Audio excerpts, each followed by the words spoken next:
Et bonjour à, tous et à toutes. Aujourd'hui, on se retrouve pour une petite deck tech. Alors je sais que sur les dernières, j'avais dit que vous me reverriez pas avant un moment, que ce serait Hugo, tout le monde préfère PiliPiu pour faire les deck tech. Malheureusement, il a encore des petits soucis avec sa connexion internet en ce moment parce qu'il y a des travaux, sur, sur les câbles, de son fournisseur et du coup, et ben je le remplace, pour que vous ayez quand même votre dose quotidienne, de petites decklists parce qu'on sait que vous aimez bien ça. Enfin a priori, vu que les vidéos sont pas mal regardées. Du coup, on essaye de continuer pour maintenir, le rythme, même quand on a des légers, soucis techniques comme ça. Du coup, aujourd'hui, c'est moi qui vais vous parler de Datadol. Heu, Datadol qui a pris un gros up, en blitz. Alors c'est un héros uniquement en blitz, hein, donc cette deck tech va être pour du blitz évidemment. C'est un héros qui a pris un gros up comme on peut s'en douter parce que c'est un héros mécanologiste donc avec Bright Light, il y a eu une extension qui a donné beaucoup, beaucoup, beaucoup de cartes, à ces héros-là. Mais il y a eu notamment beaucoup d'items et on va le voir en fait dans la decklist, il y a, 2 éléments, vraiment, primordiaux pour moi qui sont venus, s'ajouter à ce que Datadol pouvait faire avant, et qui font que c'est maintenant, un deck qui, a vraiment des choses à faire en blitz en fait. Heu et en plus de ça, on peut ajouter, ce dont on a parlé pardon dans l'épisode de la semaine dernière, qu'il y a beaucoup de départs en ce moment en LL, en blitz et du coup, on se retrouve un peu dans un scénario où le power level du format a globalement baissé et où des decks comme Datadol, en fait, qui avant étaient vraiment, pas au niveau, mais qui ont pris un gros up, sachant que les plus gros decks du format s'en vont. C'est vraiment un deck qui a peut-être une place à se faire, dans la méta, pour les prochains mois. Du coup, Night, si tu peux afficher la decklist, s'il te plaît. Alors, juste, parce que je suis trop heureux de mon jeu de mots nul.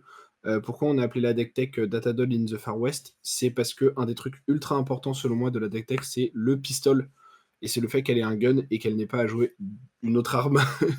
Et du coup, voilà, donc elle est au Far West et elle fait piou piou. Hem Bah, justement, je vais parler un tout petit peu du pistol, qui est la seule arme de la liste, puisque juste avant de revenir dessus, Knight, si tu peux descendre, jusqu'au sideboard, juste pour montrer, un élément qui est que les seuls, équipements qu'on a dans la liste sont ceux qu'on joue, de base.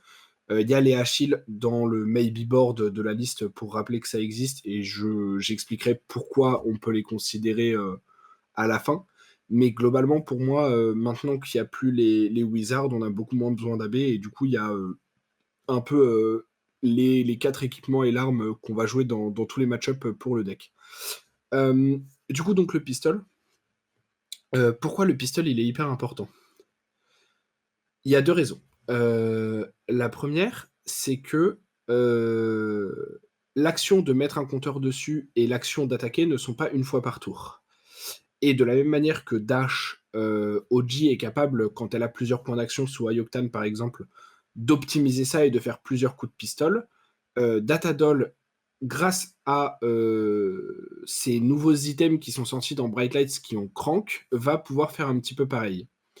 Heu, la deuxième raison de l'importance, du pistol, dans cette liste, c'est que c'est une manière pour, le héros de venir, jouer un peu et potentiellement même battre des stratégies, purement fatigue, grâce aux 3 items qu'on a dans le sideboard que sont, Induction Chamber, et les 2 Plasma Purifier qui, sont des items qu'on connaît bien aussi parce qu'ils sont, une part, importante de l'arsenal et de la stratégie de Dash, OG en construit.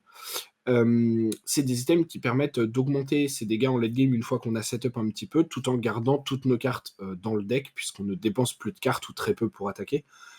Heu et contrairement à, la partie aggro du deck qui est, on booste, on crame des cartes de notre main et du dessus du deck, là maintenant on peut juste pitcher, et attaquer avec nos items. Ça, c'est une potentielle, porte de sortie pour battre les decks qui voudraient nous fatiguer.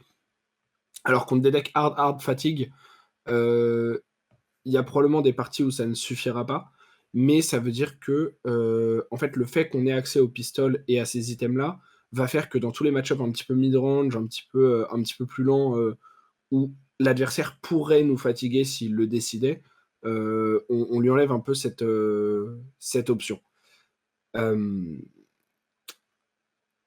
pour, rappeler, parce que je me rends compte que je l'ai pas fait et que Datadol, ça fait très longtemps, voire, peut-être pour certains, et certaines, vous l'aviez jamais vu. Donc je vais juste rappeler vite fait la capacité du héros. Datadol, c'est un héros qui est très particulier et qui n'a pas vraiment été, sous le feu des projecteurs pendant, très longtemps, puisque c'est le seul héros du jeu, à l'heure actuelle en tout cas, qui n'a que 3 d'intellect. Du coup, donc Datadol MK2, qui est un, héros mécanologiste jeune, 20 points de vie, 3 d'intellect, ce qui signifie qu'à la fin de votre tour, vous repiochez jusqu'à avoir 3 cartes en main seulement, et même au début de la partie, en fait, vous commencez avec 3 cartes, et donc c'est, très, très, très handicapant, puisque vous jouez littéralement avec une carte de moins. Par contre, elle a une capacité qui est, peut-être parmi les meilleures du jeu, puisque sa capacité dit à chaque fois qu'un item mécanologiste, avec un coût de 2 ou moins est mis, dans votre zone banish depuis votre deck, à la place de le laisser dans la banish zone, vous le mettez sur la table.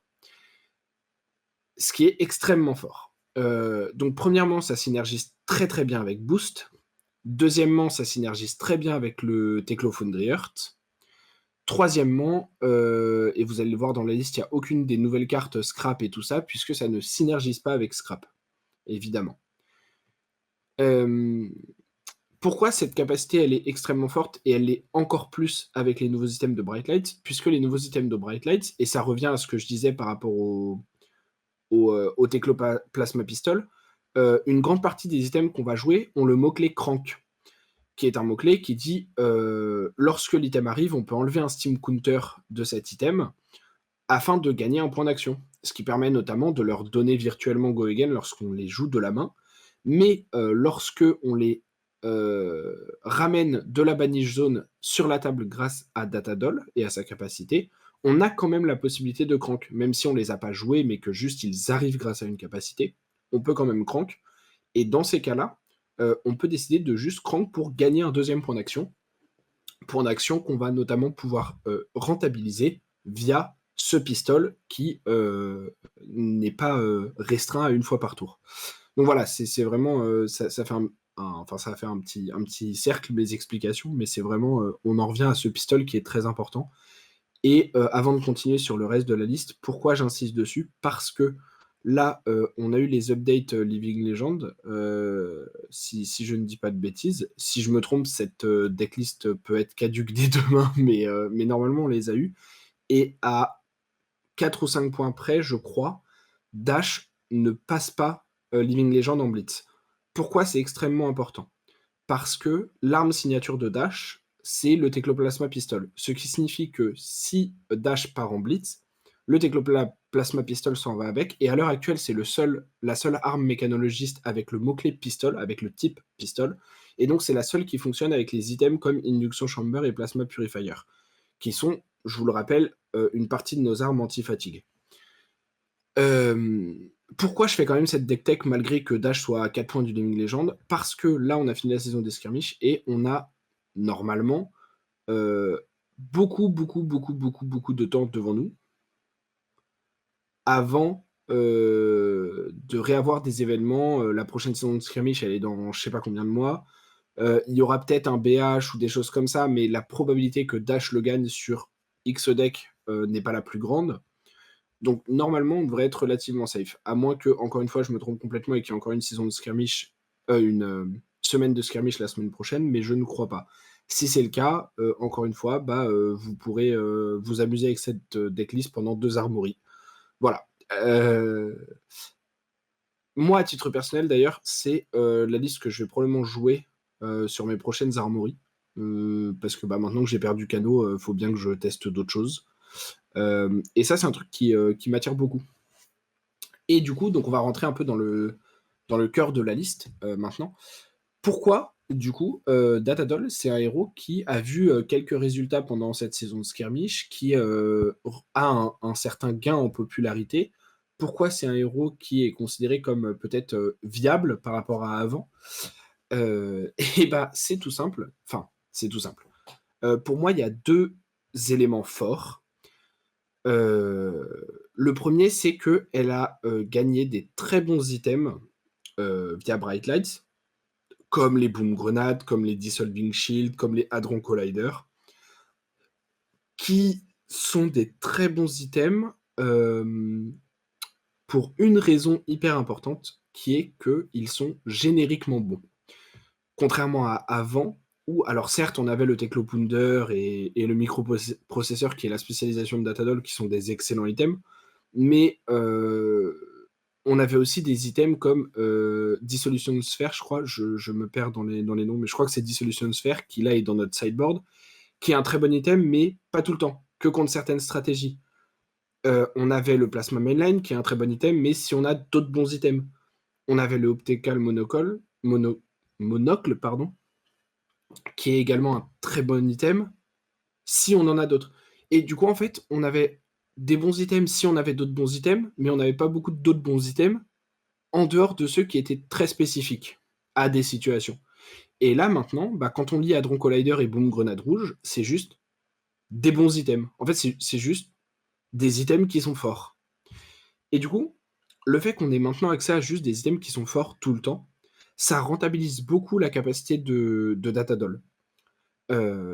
Et parmi ces items, il y a également des items qui apportent une stabilité défensive, avec notamment les Dissolving Shield et les, Mini Force Field, qu'on joue en rouge et même en jaune pour les Mini Force Field dans cette liste. Puisque c'est des items qui, lorsqu'on va les bannir du top, en jouant une carte qui a le mot-clé boost, par exemple, vont arriver sur la table et vont en fait nous permettre de compenser un petit peu cette carte qu'on a en moins dans la main, avec laquelle on aurait peut-être voulu bloquer, et qui des fois va nous faire un peu défaut sur la course, en termes de points de vie. Et là, du coup, on se retrouve avec des cartes qui vont bloquer 2, 3, 4 points de vie, hem, en arrivant sur la table de manière gratuite grâce à la capacité de notre héros. Et ça va faire par rapport à avant, en fait, une grosse, grosse, grosse différence. Parce que du coup, on va avoir des hits plus réguliers sur nos banished d'items, et on va avoir des hits de meilleure qualité qui vont mieux venir compenser la problématique de notre héros qui est d'avoir 3 d'intellect. Puisque quand vous avez une Boom Grenade ou un Hadron Collider qui arrive gratuitement, bah, c'est similaire à si vous l'aviez eu en main et que vous l'aviez joué, en fait. Et quand vous avez une main à 3 cartes et que vous voulez bloquer, bah, si vous avez un Dissolving Shield sur la table ou un Mini Force Field, pareil, c'est, assez similaire et ça vous permet de compenser un peu ces défauts-là. Hem Et le deuxième gros point, en fait, parce que du coup, le 1er gros point qui fait que Datadol est un meilleur deck qu'avant, bon, ce qui n'était pas compliqué, hein, on se l'accorde, c'est que vous gagnez beaucoup en stabilité sur la qualité de vos items. Le deuxième élément, c'est un élément qu'on retrouve dans l'équipement.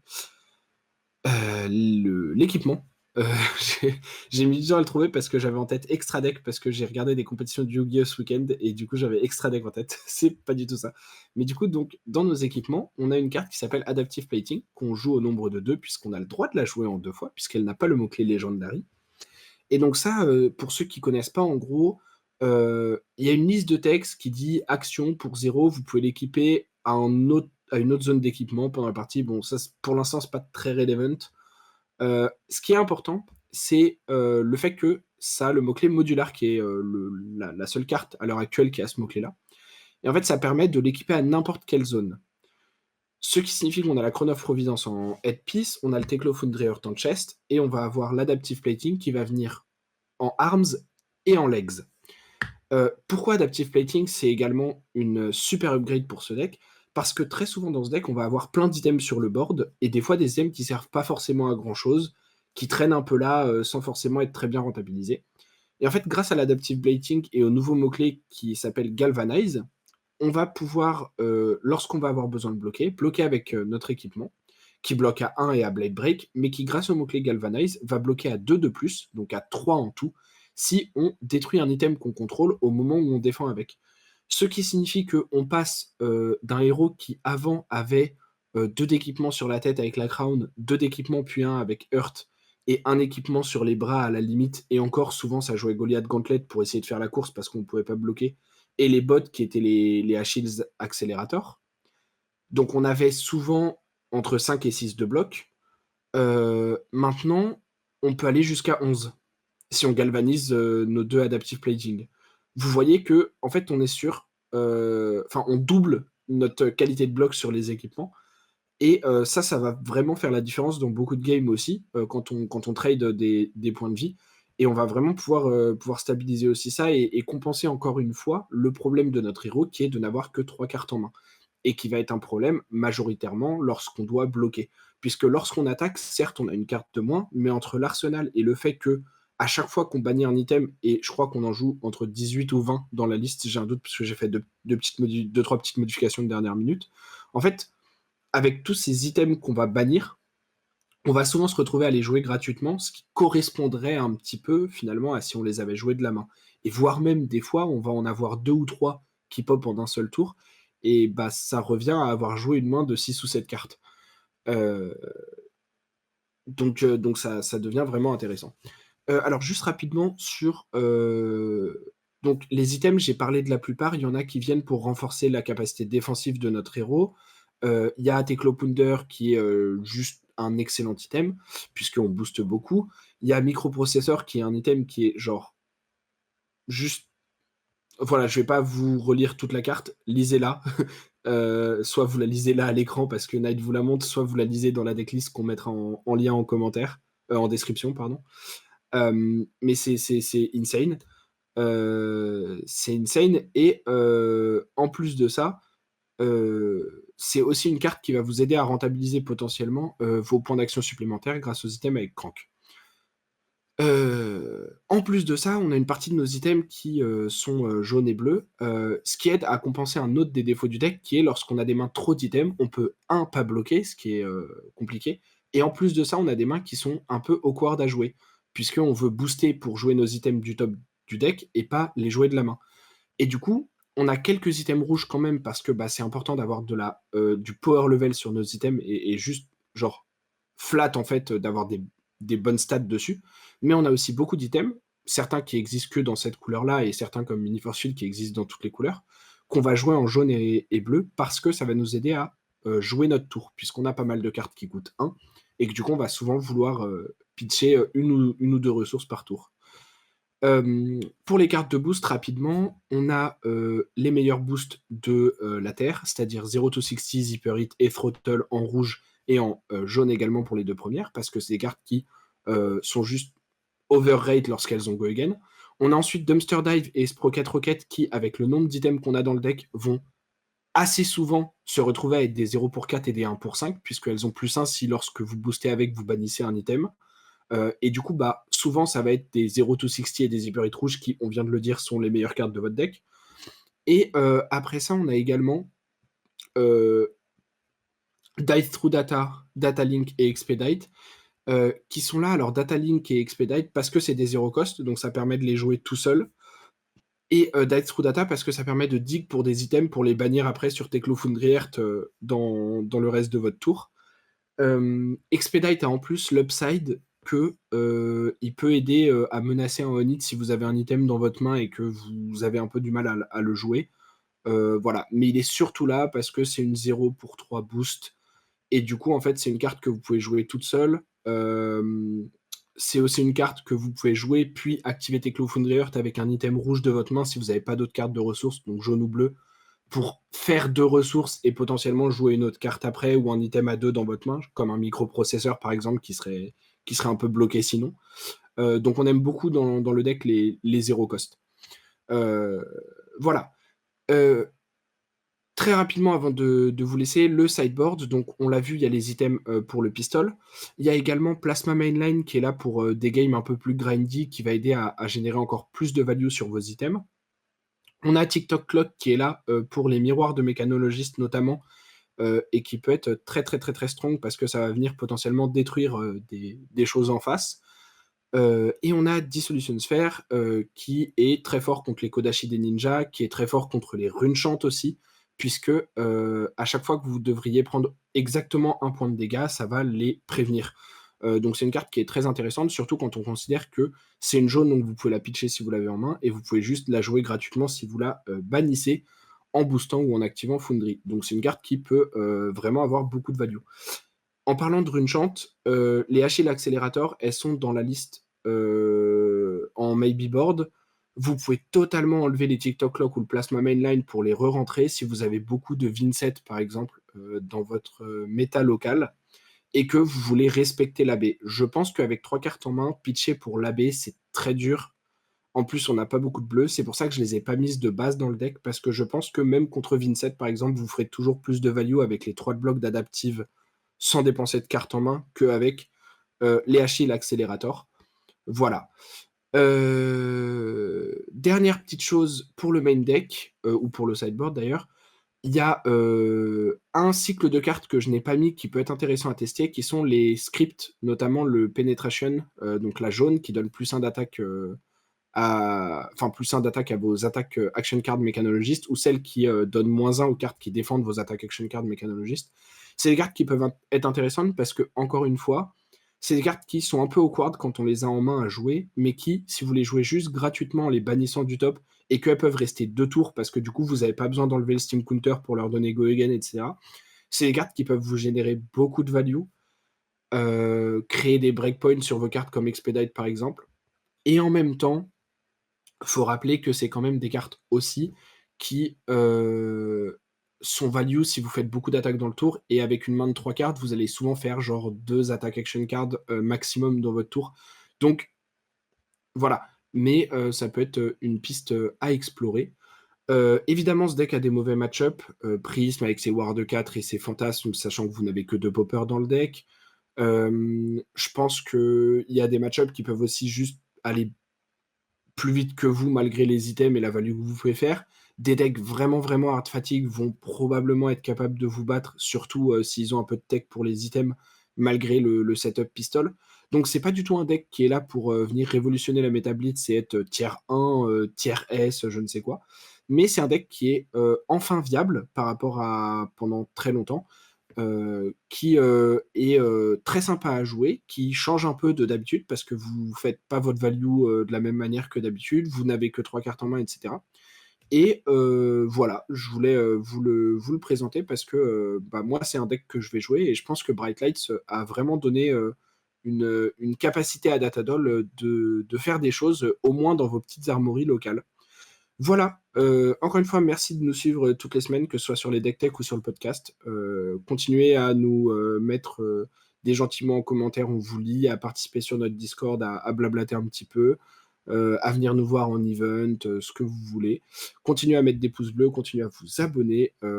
Merci beaucoup. Suivez la chaîne Twitch si vous ne l'avez pas déjà fait, parce qu'on essaye de faire des lives un petit peu, des fois, de manière impromptue. Mais, mais voilà. Et des gros bisous à tout le monde.